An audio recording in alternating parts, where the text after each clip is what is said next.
Persembahan dan perpuluhan dapat ditransfer melalui BCA 857 050 5000 atas nama GBI Musi Palam Indah atau scan barcode QR kode GBI Musi Palam Indah. Tuhan Yesus memberkati.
Shalom Bapak Ibu, kita berjumpa lagi di Menara Doa hari ini.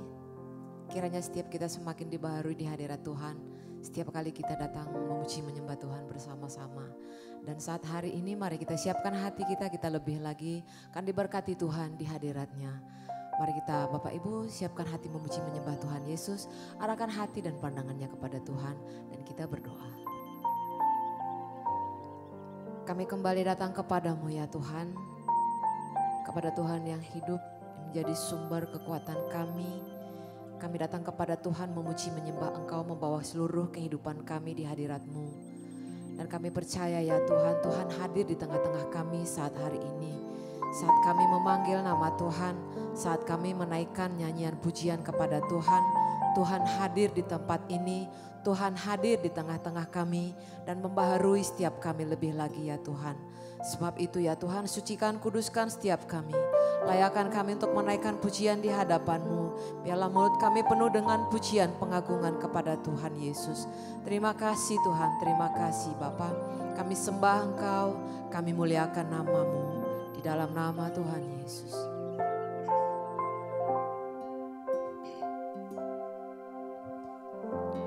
Ku datang Tuhan,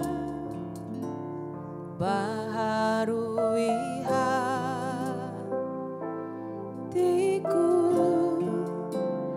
dengan anugerah yang ada padamu.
doa-doa yang kami naikkan dari tempat ini ya Tuhan.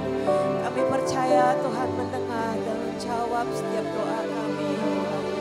Apa yang kami percayai ya Tuhan Yesus, apa yang kami imani yang akan Engkau genapi dalam hidup kami ya Tuhan. Kami mau lebih lagi baharui pengharapan kami ya Tuhan. Teguhkan iman kami kepadamu lebih lagi ya Tuhan Yesus. Biarlah yang datang dengan sakit penyakit Tuhan sembuhkan di hadirat-Mu ya Bapa. Yang lemah Tuhan kuatkan ya Tuhan. Yang berbeban berat Tuhan hiburkan ya Tuhan. Sebab Engkau sumber pemulihan kami ya Bapa. Sebab Engkau yang sanggup melakukan hal-hal yang ajaib, yang mustahil bagi kami ya Tuhan. Engkau yang sanggup melakukan lebih dari yang kami doakan, lebih dari yang kami pikirkan, lebih dari yang kami harapkan ya Tuhan Yesus. Ya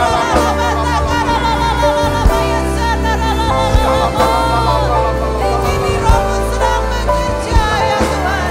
Di tempat ini Roh Allah bekerja ya Bapa. Yang memerdekakan setiap kami ya Tuhan. Yang memulihkan setiap kami ya Bapa. Katakan tiada yang seperti Engkau Tuhan.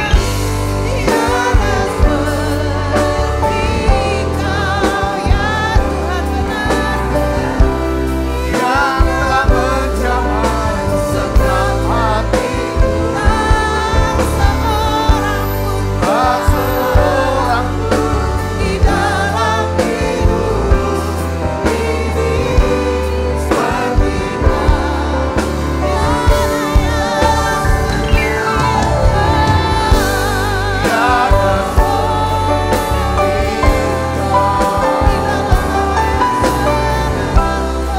yang telah menjamah segenap hatiku,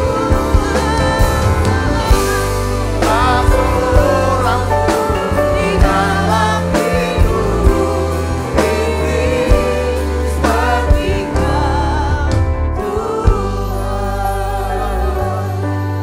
Kasih-Mu seperti sungai mengalir, kuasa-Mu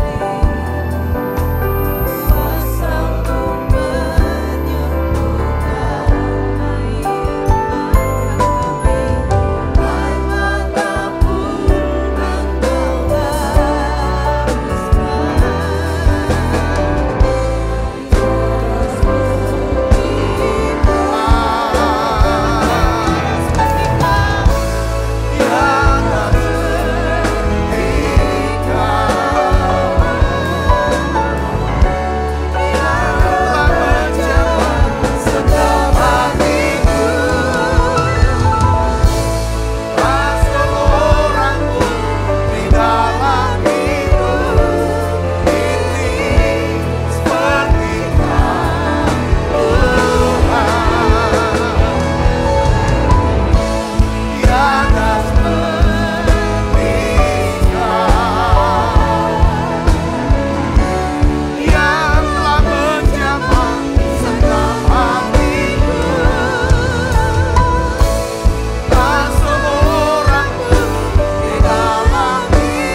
There is none like you.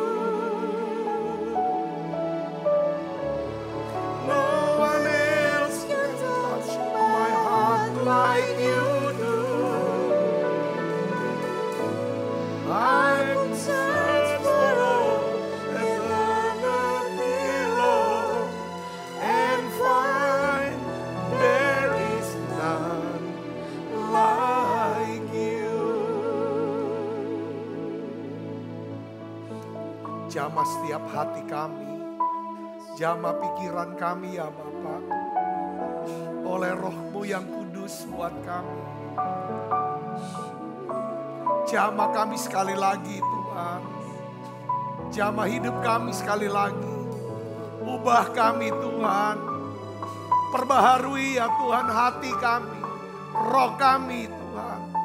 Terima kasih ya Tuhan, terima kasih. Aku berdoa ya Tuhan Yesus, biarlah ya Tuhan lewat menara doa ini, setiap hari Kau terus perbaharui roh kami, perbaharui pikiran kami, sehingga kami bisa melihat ya Tuhan, bagaimana ya Tuhan jalan-jalan-Mu yang indah, ya Tuhan jalan-jalan-Mu yang luar biasa itu ya Tuhan. Kami bisa jalani dalam kehidupan kami sehari-hari. Bapa, aku berdoa dalam nama Yesus, ajar kami bisa mengenal, mengerti akan kehendak-Mu ya Tuhan. Beri kami kepekaan Tuhan, untuk bisa memilih orang-orang yang kami bisa dengarkan suara perkataannya ya Tuhan, yang akan menuntun kami ya Bapa. Aku berdoa Bapa dalam nama Yesus, biarlah Tuhan penuhi kami Tuhan, penuhi kami Yesus, penuhi kami dengan Roh Kudus. Ubah kami, sembuhkan kami, pulihkan kami, merdekakan kami ya Tuhan.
Tuhan, kami ngerti, kami tahu Tuhan, oleh iman ya Tuhan kami boleh diselamatkan. Itu adalah kasih karunia, bukan karena perbuatan baik kami. Tuhan, ajar kami terus mengerti bahwa kami diselamatkan dari sesuatu yang buruk. Kami diselamatkan dari hukuman kekal. Kami diselamatkan dari dosa ya Tuhan, dari kutuk, dari semua yang buruk. Engkau selamatkan kami juga supaya kami bisa menerima sesuatu yang baik, yaitu janji firman-Mu. Semua berkat Kau sediakan buat kami. Tuhan, kami tahu kami diselamatkan juga ya Tuhan, untuk bisa melakukan pekerjaan yang baik, menyelesaikan amanat agung, menjadi saksi-Mu ya Tuhan, supaya banyak orang bisa diselamatkan. Tuhan Yesus, ajar kami bisa mengerti ketika kami mengalami hal-hal sulit dalam hidup kami. Ajar kami bisa berkata, Tuhan Yesus itu baik. Di setiap musim hidupku ya Tuhan, bagi Tuhan tidak ada yang mustahil. Dan kami percaya segala kebutuhan kami sudah disediakan Tuhan di atas kayu salib. Tuhan terima kasih, Tuhan terima kasih. Berbicara secara pribadi buat kami Tuhan. Urapi hamba-Mu untuk dapat menyampaikan pesan firman-Mu dengan bahasa yang sederhana dan mudah dimengerti. Dalam nama Yesus, semua kita yang siap menerima firman hati gembira, sama-sama katakan amin. Tangan yang meriah saudara, silakan kembali Ibu Bapak. Shalom saudara, kita rasakan hadirat Allah yang begitu kuat. Dan saya juga berharap bahwa ini juga menjamah saudara yang mengikuti secara online. Nah, hari ini saya ingin bagikan Ibu Bapak, yaitu judul khotbahnya Hidup Merdeka dengan Paradigma Baru. Ya, hidup merdeka dengan paradigma baru. Jadi kalau kita ingin mengalami kemerdekaan dalam kehidupan kita, dalam segala aspek, baik rohani, jasmani, hubungan maupun keuangan, saudara dan saya harus memiliki paradigma baru, paradigma yang diperbarui ya oleh Roh Kudus dan perkataan firman Tuhan. Katakan amin saudara. Ya, paradigma ini penting saudara. Ya, beberapa orang berkata apa sih yang dimaksud paradigma? Nah, saya mau jelaskan paradigma itu adalah cara pandang ya. Cara pandang orang ya, atau cara pandang kita terhadap diri kita sendiri itu gimana? Beberapa orang karena masih dari sejak kecil, saudara, ya kan, dia punya paradigmanya yang salah. Karena papanya, mamanya bilang, kamu ini gak ada guna, anak gak berguna, anak bodoh. Kadang-kadang ada satu ibu, saya pernah dengar, kalau bisa aku masukin kembali ke perut aku kamu tuh. Jadi saudaraku, itu terus yang diomongin, kamu tuh gak seperti kakak kamu. Coba lihat kakak kamu tuh, baik dia tahu segala macam, kamu tuh.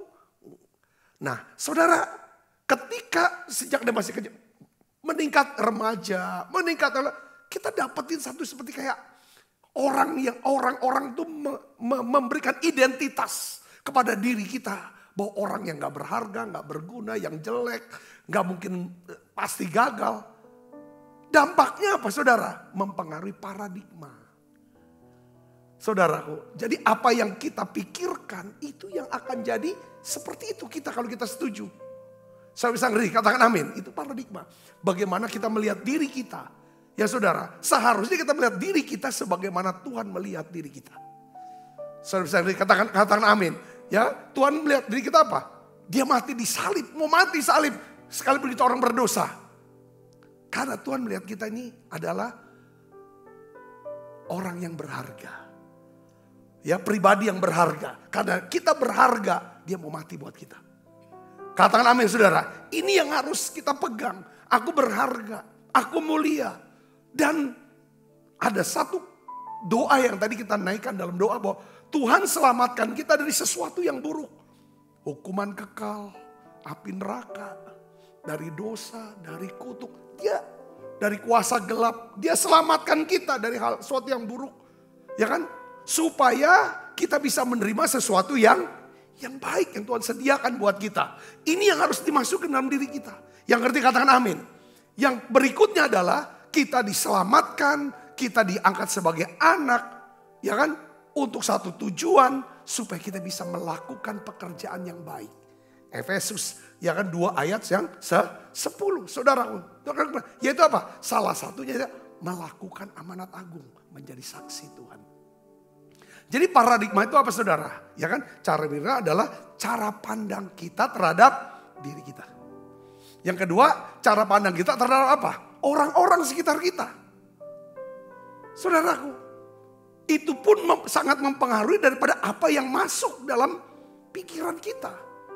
Saudaraku, kalau kita selalu mau masukin firman, ya kan tentang karena aku dikasihi oleh Tuhan, maka kalau cara pandang kita ke orang lain seharusnya adalah belas kasihan, kemurahan hati, kelemah lembutan, kesabaran. Betul saudara? Katakan amin. Nah, ini cara. Tetapi kalau kita punya cara pandang yang paradigma yang keliru, selalu kita karena kita pernah dilukai, pernah ditipu, pernah dibohongin. Kita lihat pandang orang tuh hati-hati. Selalu negatif yang kita pikir. Nah ini paradigma. Paradigma juga saudaraku, ini paradigma kita itu akan mempengaruhi apa saudara? Yang saya bilang cara kita berpikir kognitif kita. Ya, cara kita bersikap itu cara paradigma. Dan juga cara kita bertindak mengambil keputusan. Nah hari ini saudara, saya ingin ajak saudara coba baca Alkitab ini, ya ayat ini sebagai dasar kita pembahasannya. Bagaimana kita bisa ngalami yang namanya hidup merdeka. Merdeka dari apa? Rasa bersalah, rasa takut, rasa khawatir, rasa cemas. Saudara, ya kan? Dengan kita punya paradigma yang baru. Kita baca yuk 2 Korintus 3 ayat 16 sampai ke 18.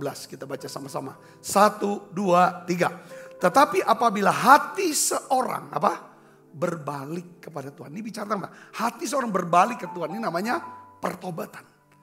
Ini namanya pertobatan. Hati kita sudah bahas. Hati itu mencakup 4 unsur. Unsur roh 1. Unsur jiwa 3. Hati itu dari apa? Hati nurani, roh. Unsur jiwa apa saudara? Pikiran, perasaan, kehendak. Ya, kalau Di sini kan apabila hati seseorang berbalik kepada Tuhan, maka selubung itu diambil daripadanya. Katakan amin. Pada waktu kita bertobat saudara, akhirnya kita mengerti bahwa segala sesuatu dalam hidup kita, Tuhan pegang kendali. Ya, karena Tuhan pegang kendali, apapun yang terjadi pasti untuk mendatangkan apa? Kebaikan buat kita. Ya, saudara ngerti gak? Sini katakan amin. Itu selubung yang dibuka. Orang jahatin kita. Saudaraku, orang mungkin mau hancurkan kita. Tapi kalau kita hatinya berbalik ke Tuhan, ini paradigma nih saudaraku ya. Itu Tuhan bisa bukakan. Justru lewat orang yang jahat ini, rencanaku atas hidupmu itu bisa digenapi. Pertama kita bisa tanya nanti sama Yusuf.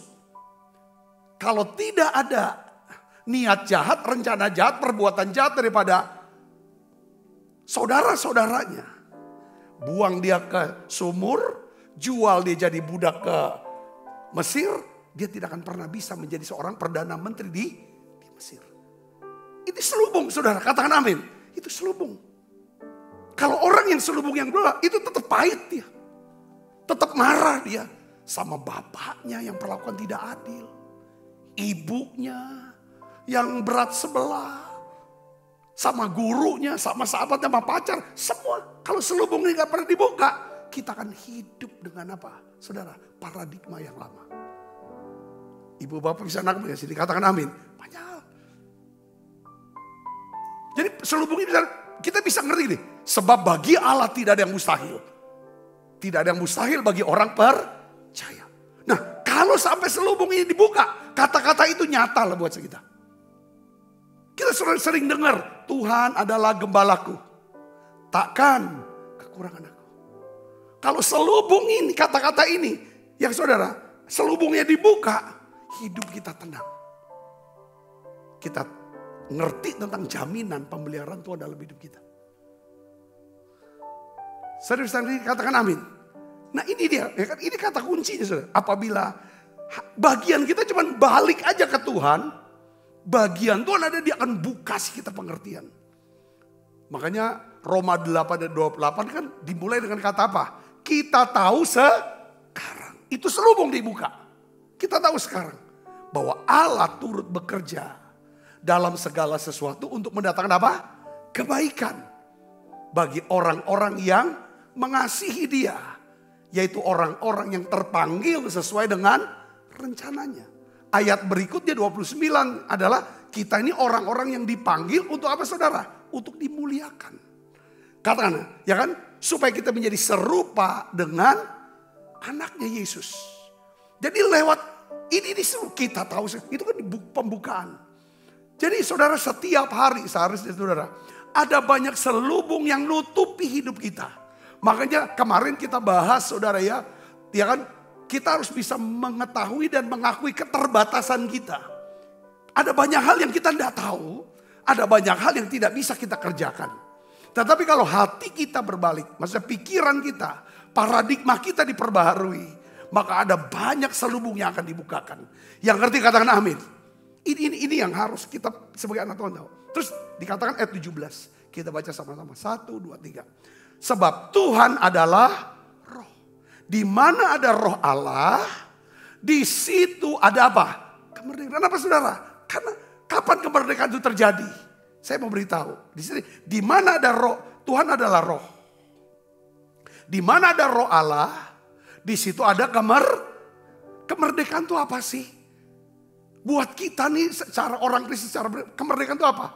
Pada saat saudara dan saya, ya kan, dikuasai oleh apa? Damai sejahtera. Pada saat pikiran dan hati kita dikuasai oleh damai sejahtera Kristus yang melampaui segala akal. Itulah kemerdekaan sejati. Yang ngerti katakan amin saudara. Ya kan? Nah itu hanya bisa terjadi pada waktu saudara ada roh Allah. Ya. Pada waktu saudara ngalami lawatan Tuhan, hadirat, rasakan hadirat Tuhan. Dijamah oleh Tuhan. di situ ada roh Allah, pasti di situ ada apa? Kemerdekaan. Katakan amin. Damai sejahtera ini yang Alkitab saya bilang, ya kan, yang membuat kita memiliki power, otoritas tanpa batas. Ya, semoga Allah sumber damai sejahtera akan menghancurkan iblis di bawah telapak kakimu. Artinya apa saudara? Ini kemerdekaan bicara tentang apa? Kemerdekaan atas iblis Tuhan berikan lewat apa? Damai sejahtera. Di dalam Ibrani pasal 13 dikatakan, ya kan, Allah damai sejahtera. Ya saudaraku, yang membangkitkan Yesus, ya kan, dari antara orang mati. Kiranya akan memperlengkapi kamu dengan segala sesuatu yang baik, supaya kamu dapat melakukan kehendak Allah. Yang ngerti katakan amin. Jadi saudara, damai sejahtera, kemerdekaan itu adalah damai sejahtera. Di mana dengan damai sejahtera ini, apapun yang kita butuhkan untuk bisa melayani Tuhan, melakukan kehendak Allah, maka Dia akan cukupi segala kebutuhan kita. Yang ngerti katakan amin. Di sini namanya, saudara, paradigma ini yang baru, kita bisa hidup dalam kemerdekaan. Hidup dalam apa? Damai sejahtera. Apakah orang berkata bahwa saya sudah mengalami kemerdekaan keuangan? Iya, kemerdekaan. Duit mau beli apa aja bisa. Tetapi kita lagi sedang cari di kemerdekaan yang sejati. True freedom. Saudara, kebebasan yang sejati. Itu apa saudara? Damai sejahtera. Bebas dari rasa takut. Katakan amin. Ya. Bebas daripada rasa takut. Ayat 18. Nah, ini proses. Saudaraku ya. Dengan ya prosesnya. Dan kita semua mencerminkan apa? Kemuliaan Tuhan. Dengan muka yang tidak terselubung. Dan karena kemuliaan itu datangnya dari Tuhan yang adalah roh, kita akan diubah menjadi serupa dengan gambarnya dalam kemuliaan yang semakin besar. Saya mau kasih tahu lagi saudaraku. Ya. Kapan orang bisa lihat kemuliaan Allah tuh ada tampak di dalam wajah kita atau diri kita atau ya saudara. Pada waktu hati kita, pikiran kita dikuasai oleh apa? Damai sejahtera. Mata kita berbinar-binar. Itu kemuliaan Allah saudaraku. Sudah bisa sendiri katakan kemerdekaan lah, kemuliaan Allah. Itu kuncinya di damai sejahtera. Saudaraku. Nah ini yang memerdekakan saudaraku. Nah damai sejahtera itu kan ada karena apa? Ada kebenaran. Ya, kerajaan Allah bukan soal makan dan minum. Bukan apa yang kelihatan, tetapi soal apa? Kebenaran. Damai sejahtera, sukacita oleh Roh Kudus. Saya bisa nih katakan amin. Nah, saya ingin mau katakan begini saudaraku. Ada banyak kita ini kok diikat ya dengan perilaku buruk. Ya. Saya dapetin kata-kata ini saudaraku. Ini penting saudara coba perhatikan baik. Ada PDF-nya ya. Di balik semua perbuatan dosa, di balik semua perilaku buruk, di balik kebiasaan yang mengikat kayak kecanduan gitu saudara, canduan apapun. Di sana terdapat kebohongan-kebohongan yang kita yakini sebagai apa? Kebenaran. Ini yang namanya paradigma yang salah. Saudara. Nah hari ini bagaimana caranya kita bisa memiliki paradigma baru. Ya, saya kalau mau contoh-contoh tentang kebiasaan buruk, ya kan? Kita kemarin bahas tentang hubungan suami istri ya kan? Jadi kenapa kok si suami nggak pernah mau duluan minta maaf? Kenapa kok suami istri aku kok nggak mau duluan negor? Karena ada kebohongan yang dia percayai. Kalau aku negor duluan, kalau aku damai duluan, nanti dia lama-lama jadi kurang ajar kebiasaan. Padahal kebenarannya adalah apa saudara?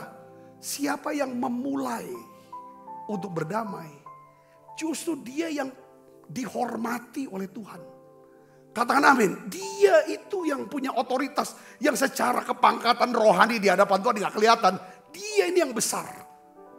Orang yang besar di hadapan Tuhan itu orang yang bisa memulai daripada apa saudara? Atau yang menghentikan pertengkaran, permusuhan. Dan dia bisa membawa perdamaian. Katakan amin saudara. Kenapa dia nggak mau mulai? Ya kan saya bilang, colek lah perut suaminya ke perut istrinya. Ya kan nggak usah ngomong minta maaf, kita colek dikit aja kan. Apa sih colek-colek? Nah, sudah bicara itu saudaraku. Nah itu pun udah besar di hadapan Tuhan. Ya kan? Ya. Kenapa orang suka curi? Kenapa orang suka bohong? Padahal kita ini Kristen loh. Kenapa sih mau mencuri? Mau bohong? Karena kita percaya kepada kebohongan ini. Kalau bohong aman kita. Kalau curi tenang, nggak ketahuan dan bisa dapat banyak kok. Saudaraku, ini paradigma ini harus dirubah. Saya kasih contoh ya, ya kan? Itu perkataan daripada Yusuf waktu dia digoda oleh istri Potifar. Dia tidak ladenin, bukan karena dia takut dipenggal lehernya sama Potifar, bukan. Saudaraku, tapi dia punya paradigmanya adalah apa saudaraku? Ya kan? Kalau misalnya dia cuma takutlah dipenggal, dia akan cari cara bagaimana nggak ketahuan kan? Betul kan saudara? Dia lakukan sama nggak ketahuan aman lah, lakukan aja. Kok nggak ketahuan kok? Nyuri, kenapa dia curi? Nggak ketahuan, semuanya nggak ketahuan. Yang penting kita bisa pinter-pinter lah. Itu karena percaya kepada Tuhan, tapi dia percaya pada kebenaran. Aku takut akan Tuhan, aku tidak mau berdosa di hadapan Tuhan. Wah ini keren nih saudara. Itu yang membuat, ini paradigmanya. Saya bisa dikatakan amin. Abraham, dia bawa korban persembahan. Dia paradigmanya adalah karena untuk Tuhan. Karena takut akan Tuhan. Karena mau taati Tuhan, mau nyenengin hati Tuhan. Bukan karena jalanin kewajiban takut dihukum. Ini paradigma ini perbuatan bisa sama, tapi motif bisa beda. Tergantung daripada apa? Paradigma. Saya bisa ngerti, tapi hasilnya akan beda di hadapan Tuhan. Katakan amin saudara. Saya melihat banyak orang, kenapa kok gak awet ya dalam pernikahan. Gak awet dalam pekerjaan pelayanan. Karena apa? Paradigma ini. Yang keliru yang kita jalani, kita mesti percaya pada kebohongan dan dusta-dusta. Dusta-dusta iblis. Nah hari ini saya ingin ajak saudara bagaimana caranya memiliki paradigma baru. Yang pertama, saudara, kita harus tolak kebohongan. Ada dua kebohongan yang harus kita tolak hari ini. Kita akan pelajari. Saudara, kebohongan yang pertama adalah kita harus menolak pikiran. Pikiran yang menyatakan bahwa apa? Mujizat itu akan terjadi tanpa harus mengalami apa? Perbaruan. Saya pakai kata halus. Tanpa harus pembaruan. Maksudnya kita nggak bertobat pun. Ya kan paradigma kita tetap yang lama pun. Pasti karena Tuhan baik kok. Pasti mujizat terjadi. Ini bohong saudara. Tuhan masih tetap berkati kita kok. Walaupun perilaku kita nih buruk. Kelakuan kita. Waduh udah gak karu-karuan. Masalah. Ya kan. Nah ini kebohongan saudara. Kebohongan yang pertama adalah kita harus tolak pikiran. Yang menyatakan bahwa berkat, mujizat, kemurahan Tuhan. Itu akan tetap diberikan sekalipun kita tidak bertobat. Itu bahasa jelasnya lah. Saya pakai halus tanpa harus mengalami pembaruan pikiran. Itu halus banget saya ngomong.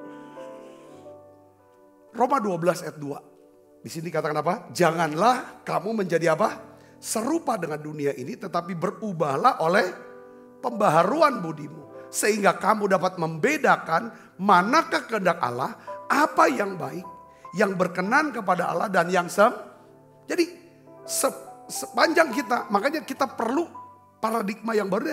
Kita harus memiliki kecerdasan rohani. Katakan kecerdasan rohani. 1, 2, 3. Kecerdasan. Orang bilang sering bilang kepekaan.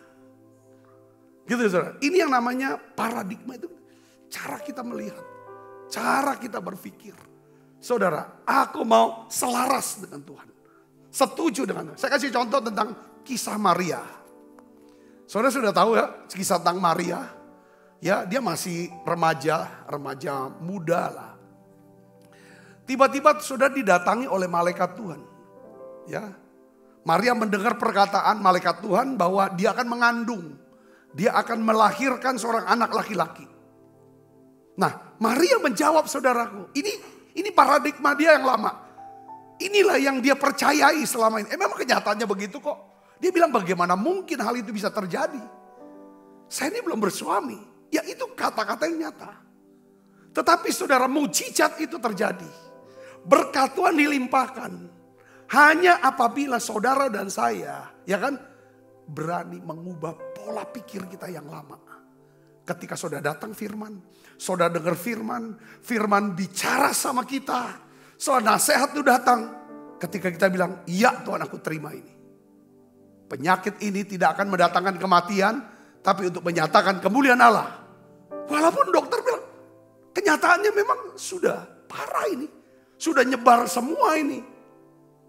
Nah, kalau saudara bisa geser paradigma yang lama berdasarkan ya ini ilmu pengetahuan, Alkitab mengatakan aku berdoa supaya kamu bisa memahami betapa lebarnya, panjangnya, dalamnya dan tingginya kasih Kristus, dan aku berdoa supaya kamu bisa ya kan memahami ini sekalipun ya kan bahwa kasih ini melampaui segala pengetahuan.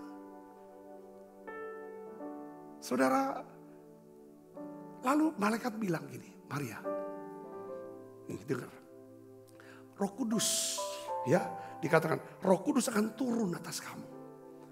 Kuasa Allah yang maha tinggi akan menaungi kamu.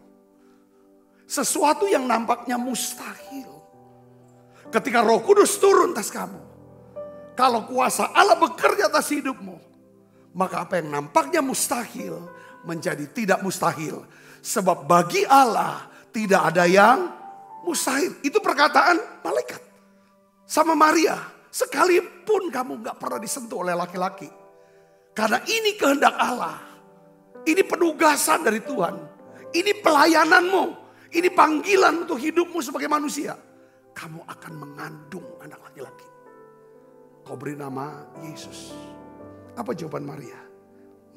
Kita tahu akhirnya Maria kan mengandung dan melahirkan Yesus. Ya kan? Bahkan Maria disebut sebagai perempuan yang paling berbahagia di dunia ini. Saudara, karena dia bisa mengandung dan melahirkan Yesus, juru selamat kita. Apa yang menyebabkan mujizat itu bisa terjadi? Karena Maria memperbaharui apa? Pikirannya. Katakan amin. Dia setuju, dia sepakat dengan perkataan malaikat Tuhan yang adalah firman Tuhan. Dia berkata apa saudara? Sesungguhnya aku ini adalah hamba Tuhan. Jadilah padaku menurut perkataanmu. Katakan amin. Saya kasih contoh satu lagi biar lebih jelas. Kadang nih kita harus latih ya. Jangan sombong. Jangan keras kepala. Kalau kita dapat satu kata-kata baik. Kata-kata nasihat baik. Yang sering kali kata-kata itu mungkin baik tapi sakit didengarnya. Gak enak. Coba lembutin deh. Itu pasti untung manfaatnya besar sekali. Apalagi itu adalah firman Tuhan. Saya kasih contoh satu lagi tentang Simon Petrus. Kisah Simon Petrus ini juga menjelaskan bahwa mujizat itu terjadi di saat kita memperbaharui pikiran kita. Atau bertobat. Metanoia. Saudara. Dengan apa? Sepakat, setuju dengan apa? Perintah Tuhan. Sepakat setuju perintah Tuhan dengan apa? Kita mentaati, kita lakukan. Lukas 5 ayat 4 dan 6 saya bacain. Ini dia yang terjadi.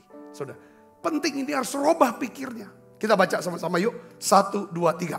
Setelah selesai berbicara, Yesus berkata kepada Simon, bertolaklah ke tempat yang dalam. Tebarkanlah jalamu untuk menangkap ikan. Ini perintah Tuhan. Tebarkan jalamu. Apa jawabannya pada Simon? Simon kasih tahu tentang keadaan.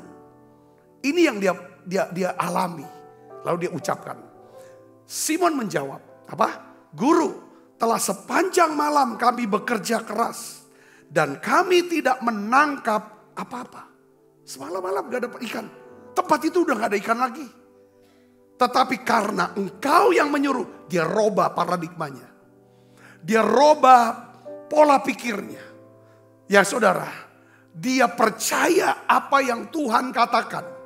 Dia setuju, dia sepakat apa yang Yesus perintahkan kepada dia. Dikatakan apa saudara? Tetapi karena engkau menyuruhnya, aku akan menebarkan jala juga. Dan setelah mereka melakukannya, apa yang terjadi saudara? Mereka menangkap sejumlah besar ikan. Sehingga jala mereka mulai koyak. Katakan amin saudara. Ini penting. Jadi untuk bisa setuju sepakat sama firman. Ini perlu harus apa saudara? Ini harus ada latihannya. Makanya yang kedua saudara. Untuk kita bisa punya paradigma yang baru. Yang kedua adalah kita bukan cuma harus menolak. Ya kan? Pikiran berkata nggak perlu bertobat. Harus bertobat setiap hari. Katakan amin. Yang kedua adalah kita harus menolak pikiran yang menyatakan bahwa kita tidak dapat mengendalikan pikiran. Enggak, ini kebohongan yang kedua. Saudara, bukan cuma kita dapat mengendalikan pikiran. Tapi ini perintah saudara. Jagalah hatimu dengan segala apa? Kewaspadaan. Hati ini dalamnya pikiran, saudara. Paradigma. Karena dari situlah terpancar kehidupan. Ibu bapak saudara yang kasih Kristus. Ya. Jadi pesannya gini saudaraku. Kita tuh harus selalu mengawasi apa yang kita pikirkan. Ya, hati-hati saudaraku. Ya. Kenapa? Kita harus awasi selalu apa yang kita pikirkan. Semua yang terjadi dalam hidup kita. Dimulai dari mana? Pikiran. Ya. Kita bisa jadi kecewa. Atau kita bisa berbahagia. Kita bisa berhasil, kita bisa gagal. Semuanya dimulai dari apa? Apa yang kita pikirkan. Katakan amin. Nah sekarang pertanyaannya begini saudara. Bagaimana caranya mengendalikan pikiran kita? Lalu bagaimana melakukan secara praktisnya gini? Supaya kita bisa mengalami yang namanya kemerdekaan dalam hidup kita. Saudara, yang pertama adalah apa saudara? Alkitab katakan kita harus menanggalkan manusia lama. Dan mengenakan manusia baru. Ini Alkitab ya, kekristenan tuh gak bisa bilang kosongkan pikiran. Kalau ada pengajaran dan saudara percaya bahwa kita harus kosongkan pikiran supaya hidup kita lebih tenang. Kalau kita percaya ini, kita udah percaya kepada kebohongan. Nggak ada ruang hampa. Alkitab selalu mengajarkan tentang mengganti yang lama dengan yang baru. Kita baca Efesus 4. Saya akan ajak saudara untuk melihat, saya dasarnya firman hari ini. Ya, kita akan bahas. Efesus 4 ayat 23 sampai 30. Nah ini penjelasannya saudara. Kita baca sama-sama. 1, 2, 3. Yaitu bahwa kamu berhubung dengan kehidupan kamu yang dahulu. Hidup kita yang lalu. Harus menanggalkan apa? Manusia lama. Yang menemui kebinasaannya oleh nafsunya yang menyesatkan. Jadi kita orang Kristen ini ya. Banyak orang Kristen dilupa. Ini perintah. Bahwa kita harus menanggalkan manusia lama kita. Katakan amin. Tanggalkan manusia lama, ya kan? Yang akan menemui kebinasaan oleh nafsu yang menyesatkan. Ayat 23, bagaimana caranya menanggalkan manusia lama kita? Ayat 23, katakan apa? Supaya kamu diperbarui oleh apa? Oleh roh dan pikiran. Jadi kita nggak bisa, kalau kita mau rubah kelakuan kita yang lama, kebiasaan kita yang lama, kita nggak bisa rubah dengan tindakan atau dengan perasaan. Yang kita harus rubah adalah apa? Cara kita berpikir. Katakan amin. Ya saudara, amin. Nah ayat 24 dikatakan apa? Dan mengenakan manusia baru. Yang telah diciptakan menurut kehendak Allah di dalam kebenaran dan kekudusan yang. Jadi kita ini diperintahkan. Untuk apa saudara? Memilih pikiran yang harus kita pikirkan. Itu namanya tanggalkan manusia lama. Artinya gak usah pikir lagi. Gak usah pikir lagi yang lama.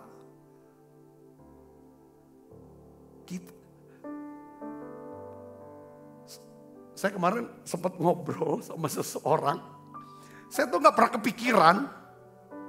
Ya kan, bahwa kalau kita gak pernah kepikiran, pasti kita gak akan pernah mau melakukan, betul gak? Kalau kita kepikiran, dan kita pikirkan terus, kalau kita ucapkan terus, itu akan mendorong kita melakukan itu. Kemarin ngobrol saudaraku, tiba-tiba dia bilang begini, itu di luar sana Pak, di luar gereja sana, kehidupan di luar gereja sana. Itu keras, kejam, dan mengerikan, dia bilang. Kalau kita gak suka sama orang, kita bisa panggil kok anak-anak, disebut satu tempat di Palembang saudara. Kasih dia 5 juta, nanti dia tusuk pantat daripada orang yang kita suruh tusuk itu. Kalau tusuk pantat dibilang begitu kan. Kan orang itu menderita. Duduk gak bisa, jalan susah, tidur pun gak bisa. Harus tengkurup, dia bilang gitu kan. Itu cuma 5 juta kok. Ya kan? Dan dia gak mungkin ngomong, kita yang nyuruh. Dia bilang kalau dia ketangkep pun paling 3 bulan.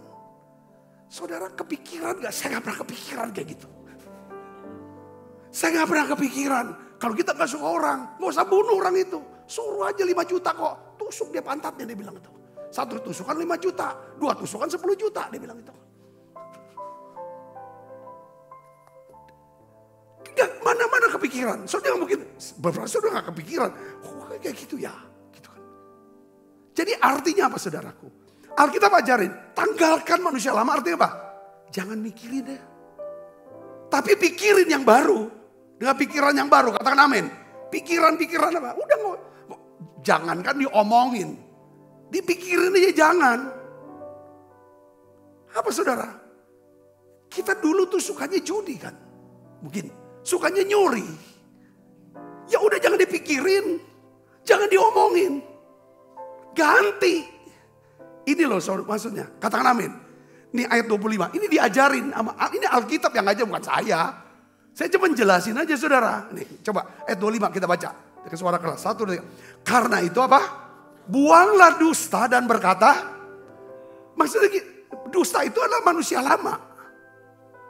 Buang dusta adalah jangan dipikirin untuk mau berdusta. Jangan dipikirin untuk berdusta. Caranya nipu orang. Gak usah dipikirin. Ganti dengan apa? Apa saudara? Berkata benar. Jadi buang yang dusta, ganti dengan berkata yang benar seorang kepada yang lain. Karena dengan pemikiran kita adalah sesama masukin pikiran. Karena kita sesama anggota keluarga sendiri. Ngapain dibohongin? Orang sendiri kok dibohongin. Jadi pikiran ini diperbarui. Katakan amin. Jadi buang yang lama, ganti yang baru. Terus ayat 26. Apabila kamu menjadi marah, janganlah kamu berbuat dosa. Janganlah matahari terbenam sebelum amarahmu. Dan janganlah beri kesempatan kepada dia jelasin gini. Ya. Kalau kamu harus marah, hati-hati loh. Marah itu dekat dengan dosa. Ya, dan marah itu bikin kesempatan kepada iblis untuk masuk dalam hidup kamu. Hati-hati. Bukan tidak boleh marah. Tapi jangan sampai kamu jatuh dalam dosa. Kapan kemarin kita bisa jatuh dalam dosa? Ketika emosi kita meledak-ledak. Kita gak bisa kuasai diri. Dan kita marah karena ego kita. Harga diri kita. Itu tentang diri kita. Kalau Yesus marahnya karena apa? Karena Tuhan. Dia marah, dia obrak-abrik meja penukar uang, segala macam saudara, pedagang-pedagang itu saudara. Dia marah karena mereka ini melakukan sesuatu yang tidak berkenan. Dia nggak ada kaitannya sama Tuhan. Waktu Tuhan diludahi, dicambuk, dia nggak marah. Ngerti nggak saudaraku? Kemarahan itu harus dijelaskan. Kalau ini berkaitan dengan harga diri, kepentingan sendiri, jangan marah. Kemarahan harus boleh. Ya kan saudaraku, kalau karena keadilan. Ya, karena keadilan, karena hak-hak yang itu boleh, tapi juga hati-hati. Itu diajarin, dimasukin. Apalagi di sini saudara, ayat 28 kita baca sama-sama. 1 dan 3. Orang yang mencuri janganlah, ini manusia lama tanggalkan mencuri, ya. Tetapi baiklah ia bekerja daripada mencuri. Kita harus ganti dengan apa? Kerja keras. Ya, dan melakukan pekerjaan yang baik dengan tangannya sendiri. Lalu dapat upah, dapat duit. Lalu duit itu untuk diapakan saudara? Supaya ia dapat membagikan sesuatu kepada orang yang berkekurangan. Katakan amin. Alkitab ajarin, kalau kita dulu curi, karena kita mungkin tidak mau kerja. Ya kan? Sekarang kamu kerja, dapat hasil, bagi. Saudara, ibu bapak bisa nangkep di sini, katakan amin. Terus 29 kita baca sama-sama lagi. Janganlah ada perkataan kotor keluar dari mulutmu. Ya, itu manusia lama. Ganti, tetapi pakailah perkataan yang baik untuk membangun di mana perlu, supaya mereka yang mendengarnya beroleh apa? Kasih karunia. Dan janganlah kamu mendukakan Roh Kudus Allah yang telah memperterekan kamu menjelang hari Jadi ada dua hal yang diperintahkan kepada kita. Yang pertama adalah kita diperintahkan untuk memilih pikiran-pikiran apa yang harus kita pikirkan. Yang kedua adalah kita diperintahkan untuk apa? Melatih kebiasaan-kebiasaan yang baru. Saudara, apa kebiasaan yang baru saudara? Berkata benar, bekerja keras, lalu bagi, murah hati, bagi, mengganti pencuri. Biasanya orang curi, orang suka mencuri itu orang serakah. Dia tidak akan pernah bisa berbagi kepada orang lain. Itu ada film Robin Hood. Dia curi untuk bagi. Oh itu saya rasa akarnya tidak ada. Saudara, kalau orang yang udah terjebak dengan pencurian, ya saudara, perjudian, saudara itu udah ngakarnya itu cinta uang yang sulit buat orang itu untuk bisa berbagi. Kalau berbagi pun pasti untuk kepentingan dia. Saudara, ya, ibu bapak bisa dapat sini katakan amin. Jadi yang kedua adalah kita harus latih kebiasaan baru untuk bisa mengganti kebiasaan yang kita nggak bisa ngomong gini, aku nggak mau dusta lagi, aku nggak mau curi lagi. Tapi kita nggak kerja, nggak pernah berbagi, nggak bisa. Saya bisa dengar, katakan amin. Aku nggak mau marah lagi, ya kan? Tapi nggak mau marah, tapi nggak mau belajar sabar, nggak bisa. Ibu bapak udah, aku nggak mau ngomong yang jelek-jelek lagi, negatif, kotor, fitnah segala macam. Tapi kalau saudara nggak pernah latih untuk berkata yang baik, nggak akan pernah bisa berubah. Karena nggak ada ruang hampa gitu, kosong gitu segala macam. Ibu bapak katakan amin. Jadi itu yang pertama, tanggalkan saudara. Yang berikutnya adalah apa saudara? Nggak bisa cuma begitu doang. Ada satu hal, saya ingat selalu perkataan Yesus. Ya kan, ranting tidak bisa berbuah dari diri kalau dia tidak nempel kepada pokok. Kamu tidak bisa berbuat apa-apa di luar aku. Jadi yang kedua, kita harus memiliki kebiasaan apa? Melekat dengan Tuhan. Saudara, saya harus punya kebiasaan melekat sama Tuhan. Dalam apa? Doa, pujian, penyembahan dan firman Tuhan. Katakan amin. Doa. Kadang-kadang doa, ya bisa doa dengan supaya kayak, ya setiap saat ada doa yang dinaikkan dimanapun, kapanpun. Efesus 3:16-17 kita baca sama-sama ayatnya ini, ayat penutup. Aku berdoa supaya ia menurut kekayaan kemuliaannya, apa saudara? Menguatkan dan meneguhkan kamu oleh rohnya di dalam batinmu. Ya, sehingga oleh imanmu Kristus diam dalam hatimu dan kamu berakar serta berdasar di dalam kasih. Katakan amin. Ketika kita sebagai orang percaya mulai menyatukan roh kita saudara. Saya nggak bicara tentang doa loh. Ada orang berdoa tapi rohnya nggak nyatu sama Tuhan. Ada orang bilang aku nyanyi, aku lagi lagu penyembahan bahkan.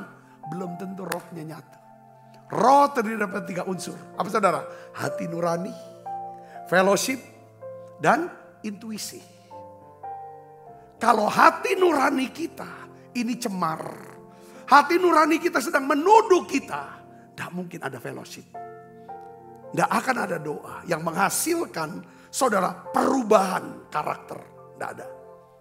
Jadi saudara, perubahan karakter itu harus dimulai dengan apa? Pertobatan dulu. Supaya hati nurani kita disucikan. Katakan amin saudara. Karena orang berbalik kepada Tuhan, maka selubung itu akan dibuka. Selubung dibuka karena ada fellowship dengan Tuhan. Waktu kita ada fellowship dengan Tuhan dalam doa, pujian, penyembahan, maka Dia akan berikan firman kepada kita. Disitulah saudara iman ada. Di situ kuat. Katakan amin. Saudara dan saya tidak mencuri lagi. Tidak lagi berdusta. Kenapa? Karena ada perkataan yang benar yang keluar. Perkataan yang membangun yang keluar. Katakan amin. Bukan curi lagi. Tapi kok tiba-tiba suka yang memberi. Tujuan memberi bukan supaya untuk namanya top, dibilang orang baik. Tapi untuk nolong, untuk bantu, untuk meringankan daripada beban orang itu. Yang ngerti katakan amin saudara. Ini jadi semua. Jadi mulai di sana harus ada melekat dengan Tuhan. Melekat apanya? Rohnya. Nyatu. Saya berdoa, saudara berkati dengan pesan ini. Kita mau mengalami kemerdekaan. Hidup yang merdeka adalah hidup apa? Hidup dengan damai, sejahtera. Saudara, lewat apa? Paradigma yang baru. Yuk kita bangkit berdiri, kita akan berdoa saudara. Kita siapkan diri kita untuk makan perjamuan kudus. Ku telah mati dan tinggalkan cara hidupmu yang lama. Semuanya sia-sia dan tak berarti lagi. Hidup ini ku letakkan pada mezbamu, pada mezbamu ya Tuhan. Jadilah padaku seperti yang Kau ingin. Terima kasih Tuhan. Aku berdoa Tuhan, biarlah ya Tuhan kami mau tanggalkan manusia lama kami.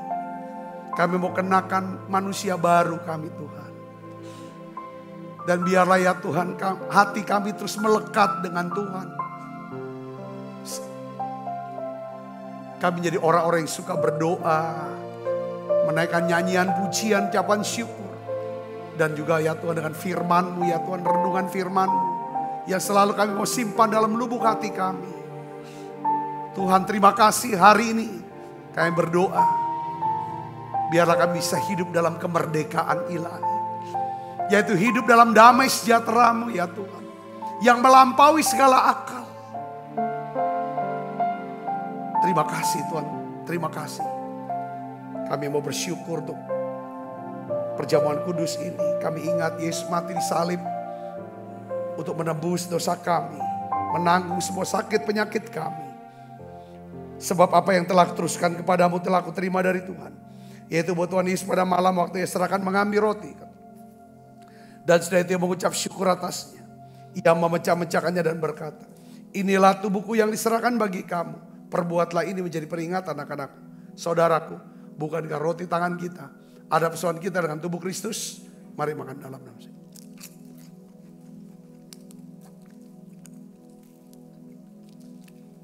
Angkat cawan. Demikian juga mengambil cawan. Sesudah makan lalu berkata, cawan ini ada perjanjian baru yang memerintahkan darahku. Perbuatlah ini setiap kali kamu meminumnya menjadi peringatan anak-anakku. Saudaraku, bukankah cawan perjanjian ini yang atasnya kita ucapkan syukur ada persoalan kita dengan darah Kristus? Mari kita minum dalam nama Yesus.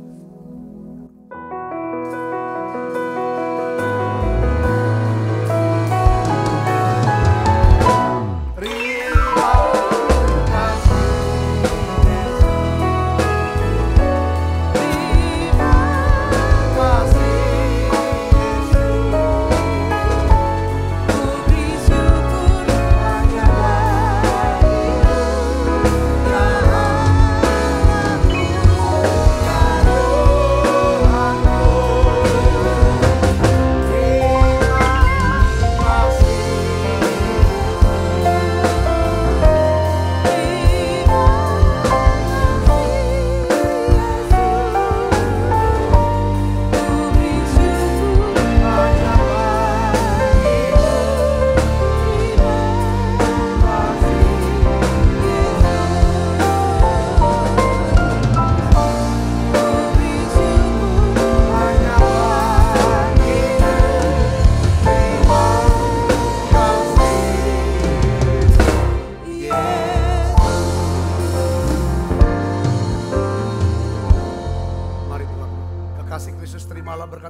berlimpah-limpah daripada Allah Bapa.